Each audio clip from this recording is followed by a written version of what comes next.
Jy is ingeskakel op die groot ontbyt vir ons luisteraars en kykers in die ateljee nou, Dr. Ridwan Mia. Baie welkom. Baie dankie. Sjoe, van al die pad van Johannesburg en ek moet sê, the Order of the Baobab was given to you. Outstanding contribution to the medical field.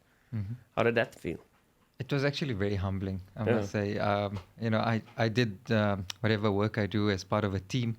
And the work we do is something we do out of passion, and I think it was very humbling to receive that. Yeah. And now, just for context, so people going, but who's this doctor? If you don't know, I don't know where they've been the last couple of years. Baie bekendheid verwerf met Puppy en die vel wat van Amerika afgekom het in die oorplanting. Dit het die land aangegryp. That moment, just take us back. The moment, the first time you saw her, when your paths crossed. It was New Year's Eve, when I was first called about Puppy Kruger. It was 2011 going into 2012. And got there in the early hours of the morning to find this little child so badly burnt. And we got told, 60 to 70% burns, come have a look. Her chances of survival are not great, come see what you think. So went over to the ICU. I met Mrs. Kruger, Annika Kruger, early in the morning, and we found this child literally wrapped up in bandages, very unstable medically, extremely worrying. It was a very grave situation, and at that stage, the priority was obviously to calm the family down, give them some idea of realistically what to expect, the idea is to maybe give them a sense of the worst to come, but also give them some hope of what's realistic. We had to quell the expectations. I was very glad to hear Marlies Heppel, the psychologist, talking about the expectations of a family who experienced this, and that was I think a lot of our work was psychology in the whole experience of treating her. But I think we were all very, we approached her with trepidation. It was very scary. I think mostly confusion as well, trying to quell the staff's anxiety as well, to say, look, let's do our best. Let's do what we can do for this little one. But it was a grave situation. She was drastically ill. And, we had to go step by step. And we decided early on to allow the patient to decide how we would proceed. And as she improved, we just followed. Just quickly, wat is die verskillende grade van brandwoorde? Ek verstaan dit baie keer nie. In the old terminology, we used to use first, second, and third degree burns, depending on the thickness. Nowadays, we go for superficial, partial thickness, and then full thickness burns. And then we also grade the percentage of the body surface area involved. So, that's something that helps us decide what treatment to use and, helps us decide on the prognosis of the patient. Baie dankie, bly net hier, ons het nog baie vrae, ons gaan ook nog praat met Puppy se ma, dis Dr. Ridwan Mia, en ek gaan nog bietjie uitvind oor ook hoe die vel gekweek was, hoe dit gemaak is. A problem, not a problem, you walked in, you really look young. And it's 2015, 2011. Is it something you deal with? Was it something you had to deal with then? I've been trained in general surgery and then in plastic surgery as well. I spent a lot of time at the burns units of Chris Hani Baragwanath Hospital, as well as the Charlotte Maxeke Hospital in Johannesburg. And I spent a fair bit of time training in burns, as well as in the UK for a while. So I do enjoy treating burns patients. I do feel very passionate about it. So it is something I do take on as a priority. And they tend to be cases that I prioritize over others as well, even within my field of plastic surgery. So, I think I felt, something that we needed to do, but this was daunting, having said that. Okay, dis fantasties. So ons gaan bietjie, ek wil regtig uitvind hoe hulle die vel kweek, dis my baie belangrik, en ook die dokter wat dit ontwikkel het, dis baie interessant. En dan ook gaan ons ook uitvind hoe gaan dit vandag met Puppy, jy weet, en ek met haar ma en ook hoor hoe sy dit verwerk, en ek dink dit kan iets baie beteken vir die ouers wat nou daai trauma deurwerk hierdie week. So nou gaan ons kom bys toe, as jy daai verwarring nou afskit. En dit is ouma's boerewors en soet russie frittata. Sjoe, ek weet nie wie dit gaan eet nie, maar moenie aan dit raak nie, hou dit vir my.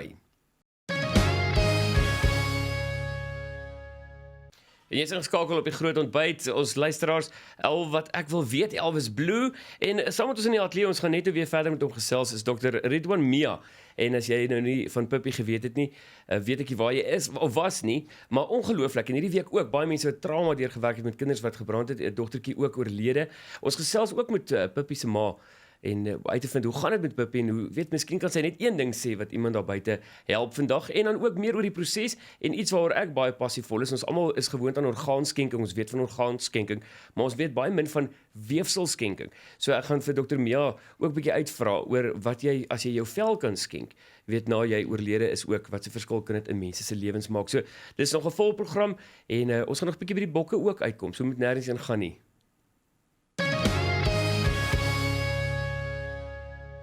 En jy is ingeskakel op die Groot Ontbyt, Groot FM 90.5, ons luisteraars, en kanaal 144 op Kyknet vir ons kykers. En in die ateljee het ons vir Dr. Ridwan Mia, en ook op die lyn nou, en dit is Pippi Kreer se ma, Anneke Barnard Kreer. Hallo Anneke. Goeiemôre julle, hoe gaan dit? Aan die gang, was heerlik dat jy saam met ons kuier vanoggend, en ek moet vir jou sê, jy kan ook sommer vir Dr. Ridwan, hallo sê, hy is ook saam met ons in die ateljee. Hi Doc, how are you? I'm alright, thanks. How are you, Annika? So ek het 'n bietjie Good to hear from you. Ja, that's good. Julle het albei baie trauma deur.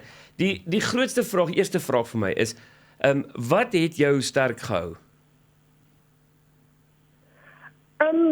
Dit is mense geloof. Die ding is, as so ietsie gebeur, dan almal gryp na iets, of dit nou God is, of mekaar is, of dit dalk aggressie is, of iets, almal gryp na iets, en ek dink, die feit dat ek na God gegryp het, my geloof sterk gehou het, en alles in sy hande gesit het, het ons bo en sterk gehou. En nou, Pippi se naam is Isabella, en waar kom Pippi vandaan?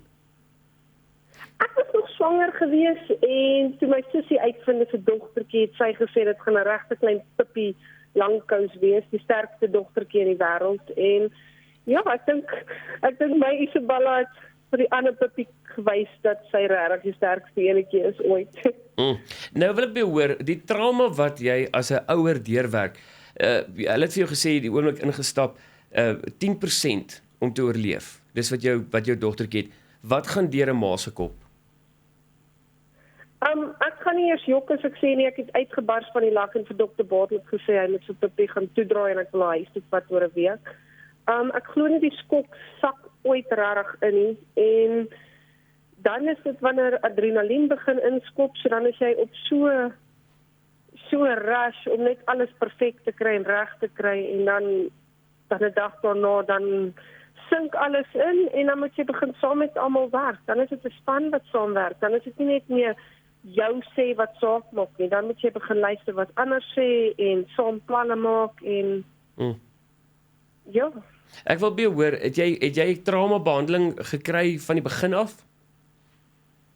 Die volgende oggend na Pippi opgeneem is, het ons dadelik begin traumabehandeling kry by die hospitaal self. Daar was selfs 'n pastoor gewees wat elke dag gekom het, en ek dink my grootste traumabehandeling wat ek gekry het op Facebook, om met die mense te kon praat en al die ondersteuning te kon kry.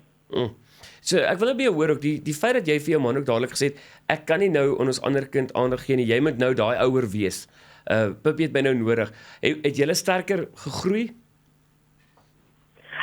Ongelukkig was my man ook in die hospitaal opgeneem. Arno is na my ouers toe gewees, en ek dink die ding dat ek nooit om verwyd het vir enigiets nie, is dit wat gemaak het dat ons groei het. Natuurlik was daar verskriklike tye wat ons mekaar half iets wou aandoen. Ek bedoel, mense weet nie wat om met al daai emosies te doen nie, maar op die einde van die dag moes ons besluit het, gaan ons dit maak werk of gaan ons dit opbreek? En ek dink die dag as jy besluit, nou maak ons dit werk, dan as al twee kante saamwerk, dan werk dinge.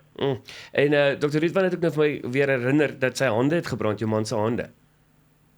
Ja, hy het ook 'n paar 30 graadse brandwonde opgehad. Ek dink hy was vir die eerste 4-5 dae in die hospitaal gewees. En nou, omdat die dokter hier by ons is ook, nie, julle het so naby saam mekaar gewerk. Wat dink jy, weet, hoe dit vir jou gevoel om te dink dis 'n eerste, en as jy iets vir Dr. Ridwan kan sê vandag, wat sal dit wees? Dis nog steeds, ek vertrou nog steeds met alles. En dankie dat ons nog steeds baie goeie vriende kan wees, en hy weet nog steeds hoe dankbaar ek is vir alles wat hy gedoen het. Dis goed. Nou moet ek fokus, dat ek nou nie in trane uitbars nie. Hoorie Anneke, baie dankie.